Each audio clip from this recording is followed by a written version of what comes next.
Visiones aterradoras que han avisado sobre tragedias. Mary Lurancy Benham nació en abril de 1864 en Milford, una pequeña población cerca de Wateska, Illinois. Tuvo una niñez sin problemas, normal, hasta que llegó a la edad de 13 años. En julio de 1877 dijo a su familia: «Anoche había unas personas en mi cuarto que decían "Rancy, Rancy", y pude sentir su aliento en mi rostro». Días después, Lurancy sufrió un ataque, y luego otro. Dijo que podía ver el cielo, los ángeles y personas muertas que ella había conocido cuando vivían. Sus angustiados padres buscaron de inmediato ayuda médica. Y unos amigos, los Ruff, le recomendaron llamar al doctor E.W. Stevens de Huntsville, Wisconsin. Un espíritu quería apoderarse de su cuerpo. El 3 de enero de 1878, el señor Ruff llevó al doctor Stevens a la casa de los Benham. Lurancy estaba cada vez más alterada y parecía que libraba una intensa lucha en su interior. No con pocos esfuerzos, Stevens la tranquilizó. Entonces ella le dijo que un espíritu llamado Mary Ruff quería apoderarse de su cuerpo. Sorprendido, Ruff exclamó: «¡Esa es mi hija! ¡Murió hace 12 años!»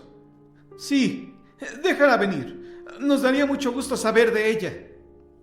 Mary Ruff había muerto en julio de 1865 a los 18 años de edad, tras haber sufrido ataques convulsivos durante su corta existencia. En ese momento, el señor Ruff pensó que su hija había regresado, posesionando el cuerpo de Mary. De hecho, ésta se comportaba como si de verdad fuera Mary Ruff y no dejaba de suplicar que le permitieran irse a su casa para ver a sus padres.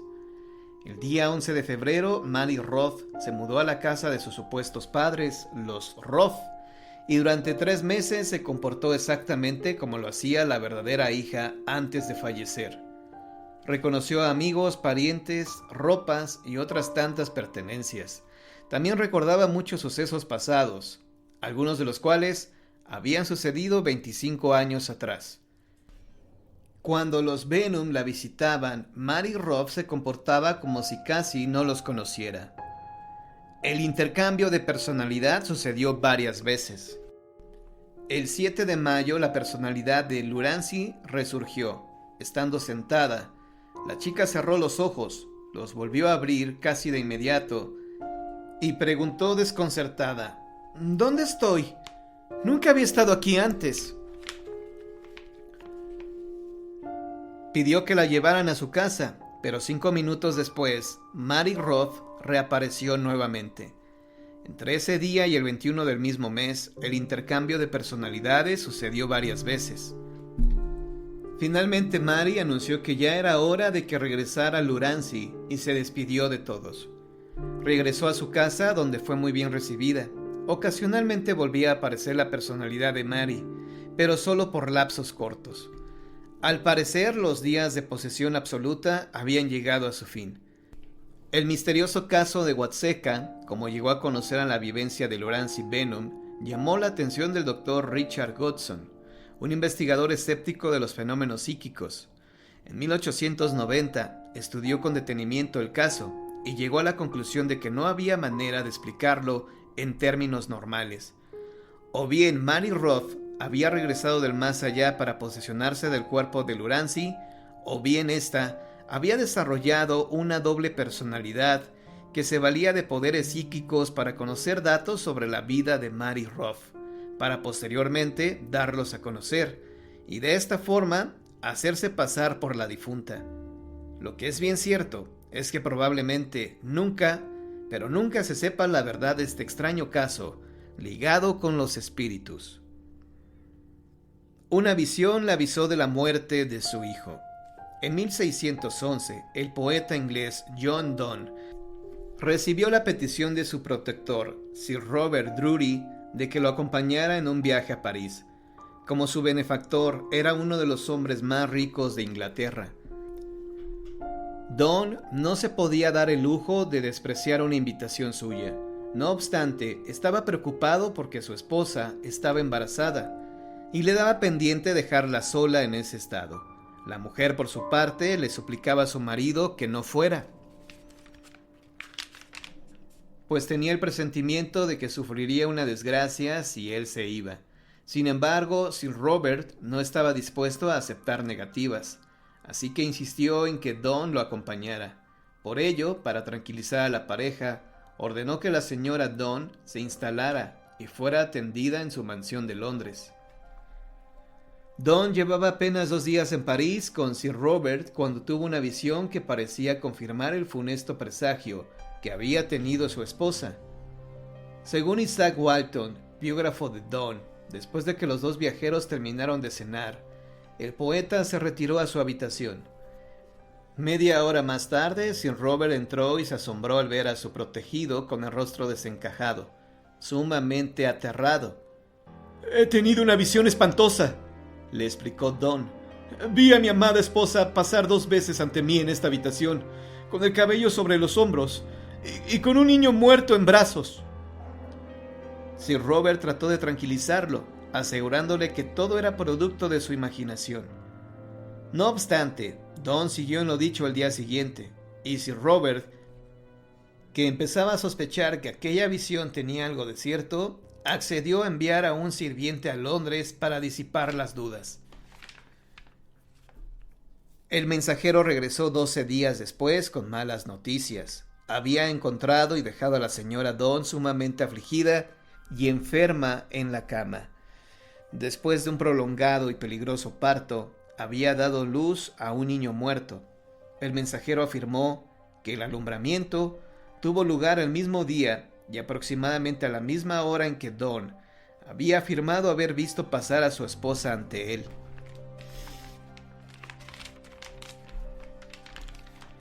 Desde que Walton dio a conocer este extraño relato, se ha citado a menudo. ¿Pero será verdadero? Walton asegura que se lo confió una persona honorable, cuyo nombre no menciona. Quienquiera que haya sido el biógrafo, estaba evidentemente convencido de que el incidente ocurrió como él lo narra. Afirma que su fuente fue un amigo íntimo de Don, que conocía más secretos suyos que cualquier otra persona. Pero los biógrafos modernos han expresado dudas. La secuencia de sucesos que narra Walton no parecen corresponder a los hechos que se han comprobado acerca de la vida de Don.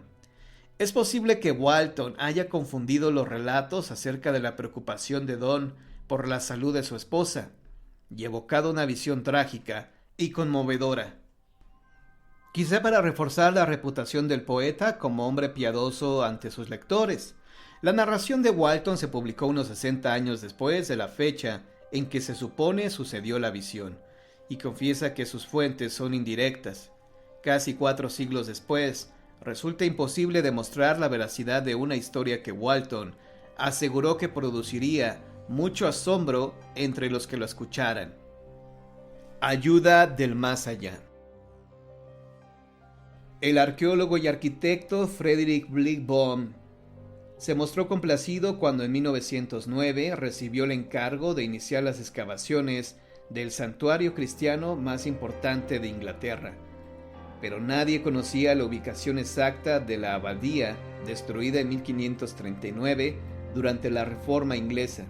Además, el presupuesto no alcanzaba para un proyecto de excavación en gran escala.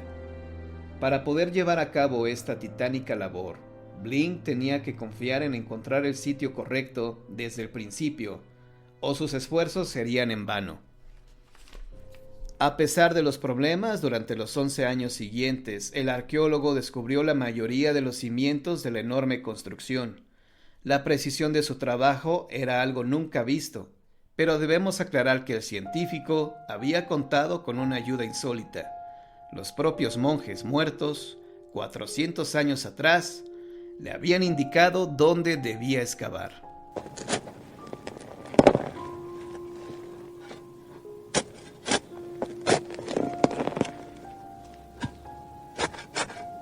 Bond practicaba el espiritismo. Un amigo suyo, el capitán John Allen Bartlett, había realizado varias escrituras automáticas, mensajes dictados supuestamente por entes del más allá. En noviembre de 1907, los dos hombres decidieron no muy en serio experimentar con este método para saber si podían esperar alguna ayuda en las excavaciones. Su primera pregunta fue: ¿pueden decirnos algo acerca de la abadía de Glastonbury? Los amigos quedaron asombrados de la cantidad de información que recibieron, la cual, como muy pronto descubrirían, era muy exacta. En la primera sesión obtuvieron la clave en latín de un misterio de Glastonbury, la ubicación de la capilla Edgar, una adición a la abadía edificada hacia el siglo XV, que había desaparecido sin dejar rastro. El espíritu de un monje llamado Joyce Bryan, que afirmó haber nacido en 1497 y muerto en 1533, dio la ubicación exacta de la capilla, así como sus dimensiones y la decoración que imperaba en ella. Este monje dijo también que existía una puerta en el muro oriental de la capilla, detalle absolutamente increíble. El arqueólogo descubrió la capilla Edgar, así como la puerta, en 1908. Comprobó el de las ventanas de vidrio azul, otro detalle inusual, como el fantasma había dicho, y que el techo también coincidía con la descripción del monje. Otros monjes mencionaron una cripta que se había derrumbado. En sesiones posteriores, John Hens dijo que la etapa final de construcción de la abadía se había caracterizado por la erección de muros delgados y malos cimientos, lo que Bond comprobó. Otros monjes hablaron de una cripta que se había derrumbado. Bond desenterró la escalinata que conducía a ella y el pasamanos doble que describieron los monjes, que también dieron detalles de los colores del interior y del velo del altar de la abadía. Las excavaciones demostraron que esas descripciones eran increíblemente exactas. El mensaje de los monjes era cierto. Sin embargo, el hallazgo más espeluznante fue un esqueleto humano con un cráneo roto entre las piernas. Tan extraño método de enterramiento desconcertó profundamente a Bond, quien cuestionó a los espíritus de los monjes si podían darle alguna explicación.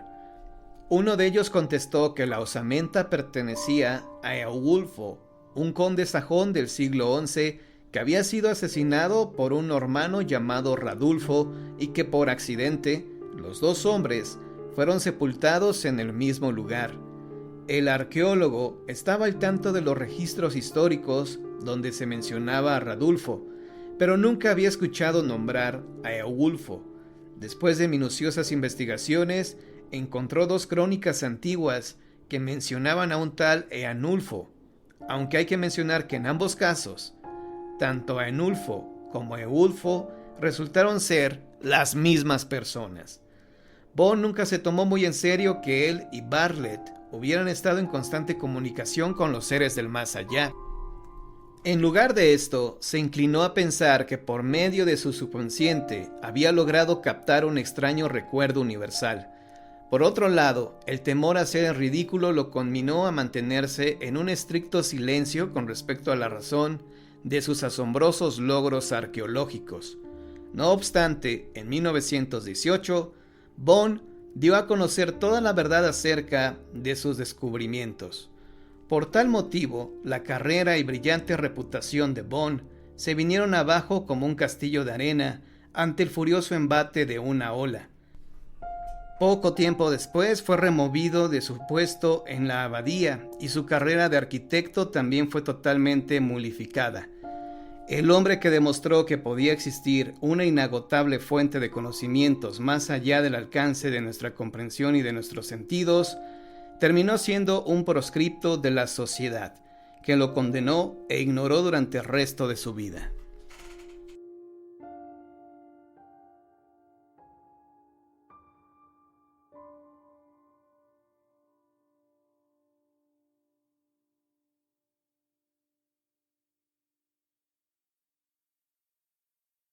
La joven reclamada, leyenda de Tlaxcala. Existía en la capital del estado de Tlaxcala una familia de buena posición económica que para recibir a su primogénito solicitó los servicios de una célebre comadrona con fama de bruja. Llegó el día del parto y la comadrona recibió a una hermosa niña, a la cual la bruja vaticinó que cuando creciera sería reclamada por Dios o por el diablo. Los padres, sin temor ante el presagio, continuaron su vida. La niña, al cumplir los 15 años, se convirtió en una bellísima joven de nombre Clara. Se comentaba que era la mujer más hermosa de la Nueva España. Ese día en particular, la familia recibió la visita de un grupo de monjas que les ofrecieron tomar a la joven y encargarse de su educación en el monasterio de la congregación, ya que tal belleza, sin virtudes, podía llegar a ser un peligro, en especial si no respetaba ni temía a Dios y a sus castigos. Clara, que tenía un carácter déspota, recibió con desagrado la insinuación de su familia de ser internada. Ella respondió que solo las mujeres feas e infelices debían enclaustrarse. Ante la negativa, los padres le propusieron desposarla. La joven aceptó, anteponiendo la condición de que su futuro marido debía ganarse los derechos de su corazón, venciendo en duelo a sus pretendientes.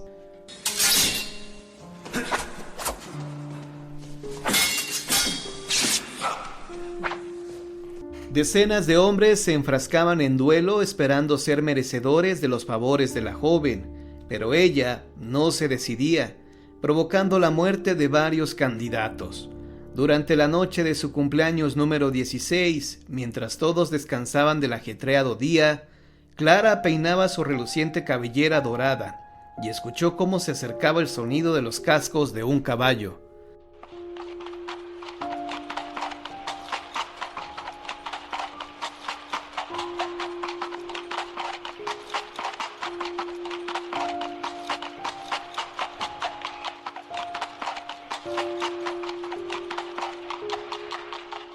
Algunos instantes después, debajo de su balcón, se entonaba una hermosa melodía. Un hermoso caballero, al que jamás había visto, se encontraba en la oscuridad dedicándole una bella serenata, hecho que ella aprobaba. El misterioso jinete se acercó para obsequiarle una rosa. Pasaron los días y el apuesto caballero se presentaba todas las noches a deleitar a la joven, quien, ya enamorada de tan galante sujeto, accedió a escaparse con él. Dicen que el hombre llegó puntual, como todas las noches, y la joven lo esperaba atenta en el balcón. Al verlo, bajó sigilosamente para llegar a él. Subió llena de felicidad al caballo y salieron de Tlaxcala con rumbo desconocido. En el trayecto, la joven buscaba una caricia y al rozarle la mano al caballero, se percató de una inusual cantidad de vello y de uñas extremadamente largas. Clara volvió la vista al hombre, sobresaltándose al notar que se trataba del mismísimo diablo. No se volvieron a tener noticias de ella, pero a los pocos días fue encontrado el cuerpo de una mujer de cabellos dorados, con la cara desfigurada, por lo que no pudieron reconocer de quién se trataba.